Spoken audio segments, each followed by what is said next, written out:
For more than 100 years, one photograph sat inside an archive at the University of Alabama, filed under a label plain enough to be invisible: Three Sisters, Montgomery County, circa 1898. Archivists preserved it. Researchers catalogued it. A handful of historians glanced at it over the decades and moved on to the next box. It looked exactly like what it claimed to be three young black women standing close together in their best clothes, staring into a camera that had probably cost their family a week's wages to rent. Nothing about it seemed to demand a second look. Nothing hinted that it was hiding something impossible. Not until Dr. Patricia Hayes zoomed in. Dr. Hayes, a medical historian at Vanderbilt University, had spent 3 years digitizing photographs of black families from the post-Reconstruction era, thousands of images, each one logged for face, clothing, and location. Most days the work was quiet and repetitive.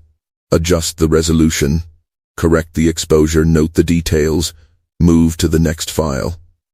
It was the kind of work most people never thought twice about, the slow cataloging that quietly decides which faces from the past get remembered and which ones get lost to time. Patricia had built her career on the belief that it mattered anyway. Then, on an unremarkable afternoon in March 2023, she opened the file for the three sisters, and something in the youngest girl's arms made her breath catch in her chest. The muscle was wrong. Not simply toned. Not simply strong from work. The definition visible through the fabric of the girl's sleeve belonged on a grown laborer twice her age, not on a 16-year-old surviving in the grinding poverty of the Jim Crow South. Dr. Hayes leaned toward her screen, her pulse climbing. She had seen density like this exactly once before, in a stack of modern medical journals describing one of the rarest genetic conditions on record. A condition science wouldn't identify for another 99 years.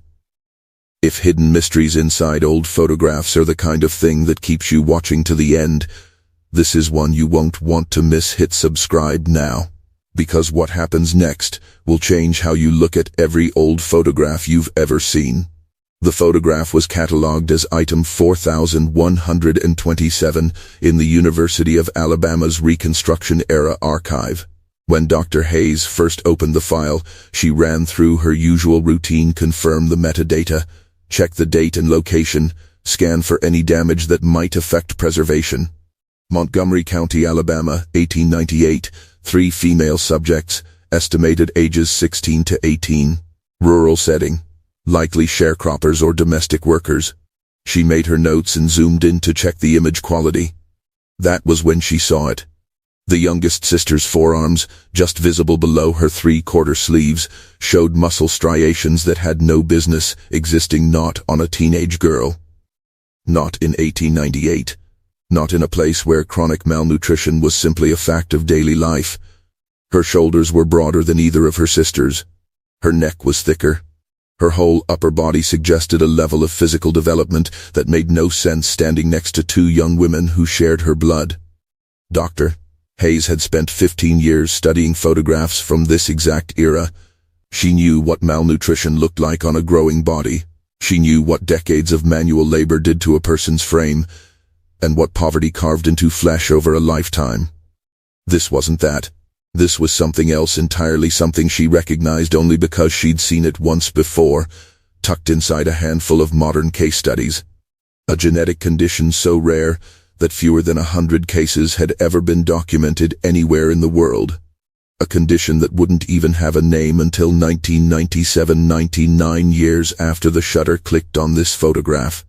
She sat back from the monitor, hands unsteady, and reached for her phone. She needed someone else to look at this. She needed someone to tell her she wasn't seeing things. Dr. Marcus Freeman, a geneticist at Johns Hopkins who specialized in muscle development disorders, picked up on the second ring. Patricia skipped the small talk entirely. "Marcus," she said, her voice tight, "I need you to look at something. And I need you to tell me if I'm losing my mind." 2 days later, Marcus stood in Patricia's office at Vanderbilt, staring at the photograph on her monitor. He'd flown in from Baltimore that same morning, skeptical, but curious enough to book the flight. Patricia Hayes wasn't someone who chased false leads. If she thought she'd found something impossible, it was worth taking seriously. She zoomed in on the youngest sister, isolating her shoulders and arms. Marcus leaned in, adjusting his glasses, working through what he was seeing the same way he would with a patient in his clinic. Myostatin-related muscle hypertrophy, a condition caused by a mutation in the memstin gene, which normally works as a brake on muscle growth. When that gene fails, the brake fails with it, and muscle develops with a density and volume that training alone could never produce. Scientists had documented the same mutation in animals for years before they ever found it in a person in Belgian blue cattle, in a handful of unusually muscular whippets, long before anyone connected it to human biology. The condition in people is extraordinarily rare. Since it was first identified in 1997, fewer than 100 cases have ever been confirmed worldwide. Most are discovered in infancy, when a parent notices their baby is unusually muscular for no obvious reason. The children who have it grow into adults with roughly double the average muscle mass, remarkable strength, and a resistance to fatigue that borders on unbelievable. Marcus studied the deltoids visible through the dress fabric, the striations in the forearms that would take years of brutal manual labor to produce in anyone without the mutation, and even then wouldn't look quite like this. The shoulder width, he said quietly. The neck. The density in the forearms. Patricia, this checks every clinical marker we use for diagnosis today. I know, she said. But this is 1898. We didn't identify this condition for another 99 years, Marcus said, giving voice to the thought they were both circling. There's no possible way anyone looking at this girl in 1898 understood what they were looking at. Which means, Patricia said slowly, she went through her whole life with no explanation for what she was. No framework. No one who could tell her why her own body worked the way it did. Marcus sat down heavily across from her desk. We need to find out who she was. Their first clue was on the back of the photograph. Patricia had photographed both sides when she originally catalogued it, and there, in careful handwriting faded to brown with age, someone had written 3 names: Ruby, Esther, and Grace. Montgomery County, summer 1898. No surname. No address beyond the county line. But it was somewhere to start. Patricia turned to the 1900 United States Census, the earliest complete record close enough to the photograph's date to be useful. Montgomery County's black population numbered close to 30,000 that year, most of them working as sharecroppers, domestic servants, or day laborers. Finding 3 sisters with these specific names inside a population that size would take patience. She spent 2 weeks combing through digitized census pages, cross-referencing every household, listing 3 daughters in the right age range. It was slow, eye-straining work, full of near misses and dead ends. Then, on a Thursday afternoon in late March, she found them.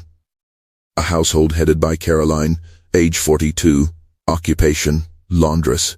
3 daughters: Ruby, 20, Esther, 19, Grace, 18. No father in the household, no other relatives listed. An address near a rural crossroad settlement called Pine Level, on the outskirts of Montgomery County.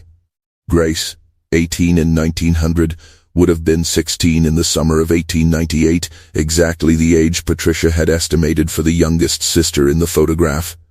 But it was Caroline's occupation that made Patricia's chest tighten. Laundress work was among the most punishing kinds of labor available to black women in the post-Reconstruction South. Hauling water by hand, heating it over open fires, scrubbing clothes until knuckles split, wringing them dry, hanging them in the Alabama heat, then pressing them with heavy flat irons pulled straight off a wood stove. It was work that broke women's bodies early. Most laundresses never lived past 50, their backs bent, their hands gnarled, their health spent decades before their time. Patricia thought about Grace standing in that photograph with her impossible strength. In a household surviving on a laundress's wages, a daughter who could lift twice what anyone else could lift, who could work for hours without tiring, would have been invaluable. She also would have been used without mercy. While Patricia dug deeper into the historical record, Marcus worked out what Grace's condition would have actually meant for her, day to day. Montgomery County in the late 19th century was a place of rigid hierarchy and daily danger for black families' Jim Crow laws, sharecropping contracts that functioned as bondage by another name, and the constant threat of violence hanging over ordinary life. For black women, the margins were narrower still: domestic work, laundry, field labor, jobs that demanded everything and paid almost nothing. Patricia found records showing Caroline had been born into slavery in 1858, 7 years old when emancipation finally reached her. She'd worked as a domestic servant in Montgomery before moving to the rural outskirts, where she could take in laundry from white families while raising her 3 daughters alone. Myostatin deficiency, Marcus explained, doesn't only build muscle. It reshapes metabolism, bone density, and stamina. People carrying the mutation typically have very little body fat, bones dense enough to resist fracture, and the ability to sustain intense physical effort for far longer than the body should reasonably allow. For Grace, in rural Alabama in 1898, those traits would have cut 2 ways at once. They made her capable of the exact kind of labor that could keep her family fed. They also made her visibly, unmistakably different in a world with no patience for a black girl's body being different. "Think about what this actually means," Marcus said during one of their calls. Grace could do the work of 2 or 3 people, haul water, carry loads, put in hours that would have flattened anyone else standing next to her. In a family barely getting by on a laundress's income, that kind of ability wasn't going to go unnoticed. It couldn't have. Patricia understood exactly what he meant. Grace's strength hadn't been a gift given to her. It had been an obligation nobody had ever asked whether she wanted. Patricia's next breakthrough came from an unlikely source: the diary of a plantation owner's daughter, preserved at the Montgomery County Historical Society. Covering the years 1899 to 1902, it held scattered references to local black families, including several mentions of Caroline, the laundress, and her daughters. The first was brief, dated February 1900. "Mother sent me to the laundry cottage to collect father's shirts. The youngest girl was there, Grace. She was carrying water from the well with such ease I could hardly believe it. 2 full buckets that would have strained our strongest field hand, and she carried them as if they weighed nothing at all." Patricia photographed the page carefully. Here was contemporary, physical proof: someone who had actually stood in front of Grace and written down exactly what she saw. But a second entry, dated July 1901, was harder to read. "Grace delivered the washing today, carrying a basket so heavy that Thomas, our manservant, struggled to lift it down from the wagon. Yet she had carried it herself the whole mile from the cottage. I asked how she managed such weight. She only smiled and said she had always been strong. Mother said afterward that there is something unnatural about the girl. I confess I find it unsettling." The word unnatural sat on the page like a warning label. In 1901, in rural Alabama, a black girl with extraordinary physical strength was never going to be met with simple curiosity. She was going to be met with suspicion, and sometimes outright fear. There was no science available anywhere to explain what Grace was. Nothing that would have made sense to the people watching her carry a full basket a mile down a dirt road like it weighed nothing. More records surfaced after that.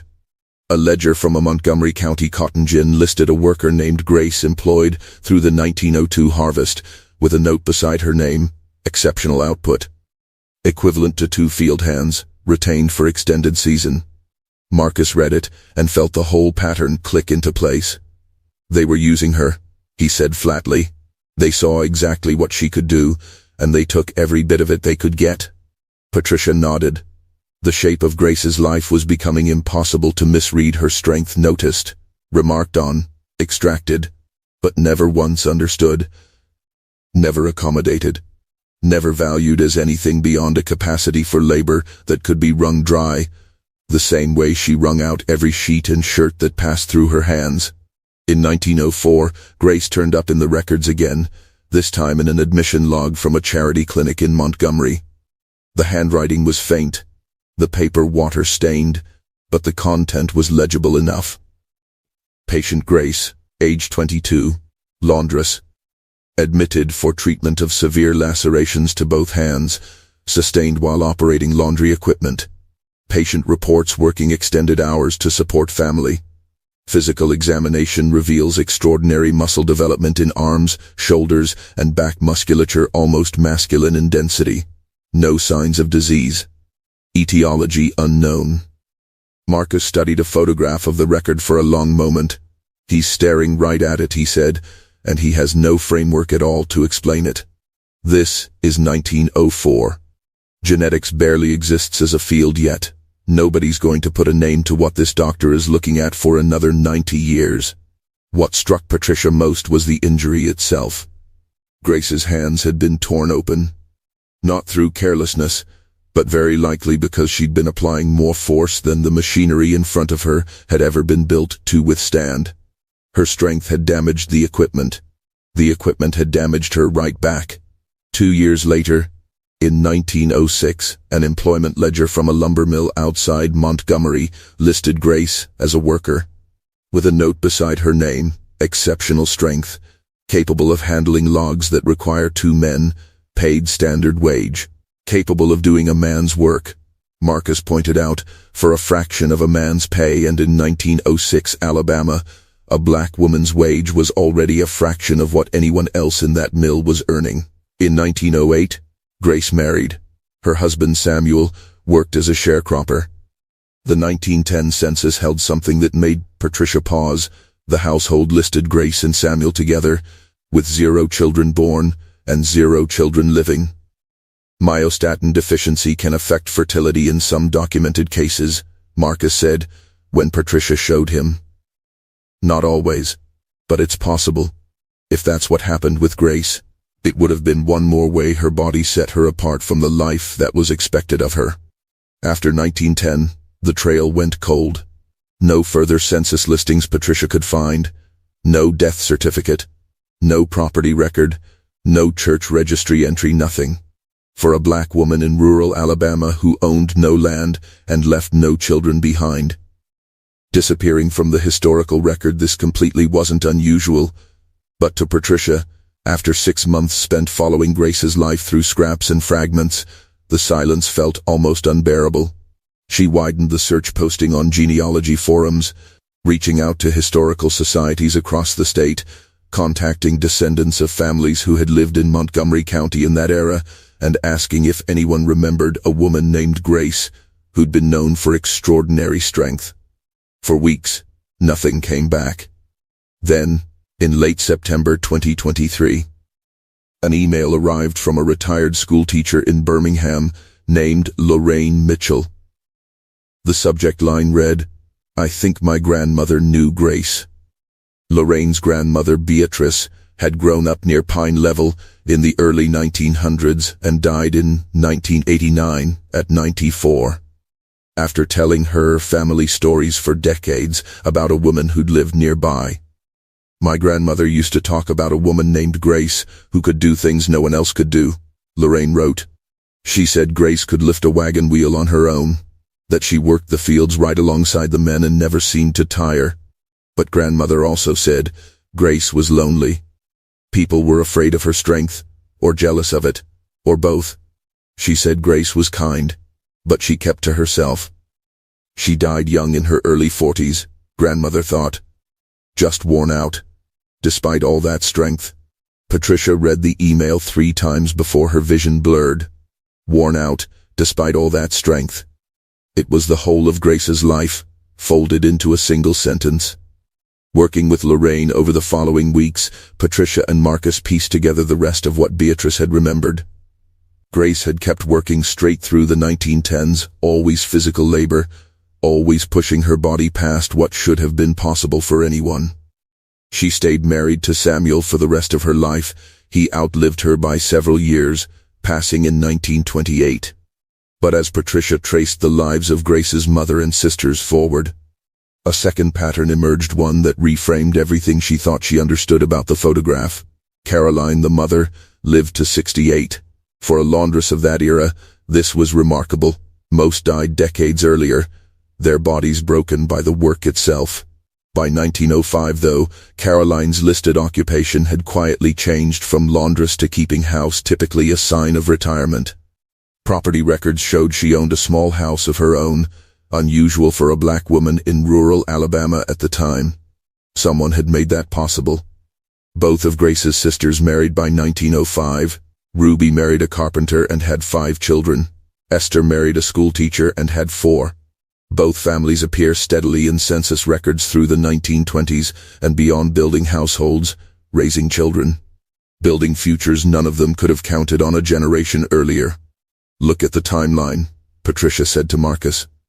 Caroline stops working as a laundress in 1905. Both sisters marry around the same time. And Grace is still listed as a laborer. Mill worker in 1906. Field laborer in 1908. Lumber worker in 1912. She never stops. Marcus saw it immediately. Grace was supporting all of them. Her wages, her labor. She's the reason your mother got to retire. The reason your sisters could marry men who weren't wealthy and still build something secure. Tax records for Montgomery County confirmed it. Small, regular payments on Caroline's property ran through 1920, drawn from an account listed under Grace's name. Grace had been quietly paying her mother's taxes for 15 years, keeping a roof over Caroline's head for the rest of her life. None of it was written down anywhere as sacrifice. There was no letter explaining why Grace kept working while her sisters settled into married life. No ledger entry noting what she gave up so the rest of her family could rest. There was only the pattern itself, visible in hindsight. In 15 years of tax stamps and employment records that all pointed the same direction. She carried them, Patricia said quietly, looking at the photograph again. 3 sisters standing together in the summer of 1898. Ruby and Esther standing tall, unaware perhaps that the sister beside them would spend the rest of her life making sure they never had to fall. Dr. Hayes and Dr. Freeman published their findings in late 2023, laying out the photograph, the historical research, and the medical case behind it in full. The paper made headlines internationally, medical researchers fascinated by the idea of identifying a genetic condition through a 125-year-old photograph, historians drawn to the rare, detailed window into the daily life of black women in the post-Reconstruction South, geneticists wondering whether living descendants might still carry the same mutation today. For Patricia, though, the significance ran deeper than academic recognition. Grace's photograph had sat in an archive for over a century, overlooked, filed away as unremarkable. Now people around the world were finally seeing her and understanding that her life had been extraordinary in ways nobody around her had ever had the language to describe. Grace had lived in a place and time that offered her no explanation for her own body, no accommodation, no framework beyond exploitation. She had been strong in a world that punished strength in a black woman. That took her labor and gave almost nothing back in return. She had carried weight that would have broken most people, and she had done it quietly, because quiet was what survival demanded of her. The photograph now lives at the Smithsonian's National Museum of African American History and Culture, part of an exhibition on black family life in the post-Reconstruction South. Its placard tells a different story than most archival photographs get to tell. It explains myostatin deficiency in plain language, describes what Grace's daily life likely involved, and names her as one of the earliest known cases of a condition medicine wouldn't formally identify for almost 100 years. Lorraine visited the exhibit in early 2024 and stood in front of the photograph for nearly an hour. She told Patricia afterward that seeing Grace honored this way felt like closing a circle her grandmother had left open decades earlier. "My grandmother always said Grace never complained," Lorraine said. "She just worked, and helped, and kept going. I'm glad people finally understand what that cost her. I'm glad she's not invisible anymore." Patricia still comes back to the photograph often. Every time, she notices something new: the way Grace's hand rests protectively near her sister's shoulder, the slight tilt of her head that reads as both strength and gentleness at once, the eyes that meet the camera directly, holding something between quiet defiance and simple presence. Grace lived roughly 30 more years in a world with no language for what she was. No way to understand her own body except through what it could be made to do for other people. She survived by working harder than anyone believed a person could. And she paid for it, in her health, in the isolation of being different in a place that had no room for different, and finally far too early with her life. But she left something behind, too. Not children, not property, not a single written word of her own. Just a photograph, one still, quiet moment from the summer of 1898 that would eventually tell the world exactly who she was. Dr. Hayes still wonders about the odds sometimes. What were the chances that this one photograph would survive 125 years, land in an archive Patricia happened to be digitizing, and get opened on the one afternoon she happened to zoom in far enough to actually see it? Maybe it wasn't chance. Marcus said to her once. Maybe Grace wanted to be seen. Maybe that's why they spent money they didn't have on that photograph in the first place, because on some level, they knew the moment mattered. Patricia isn't sure she believes that. But she knows this much.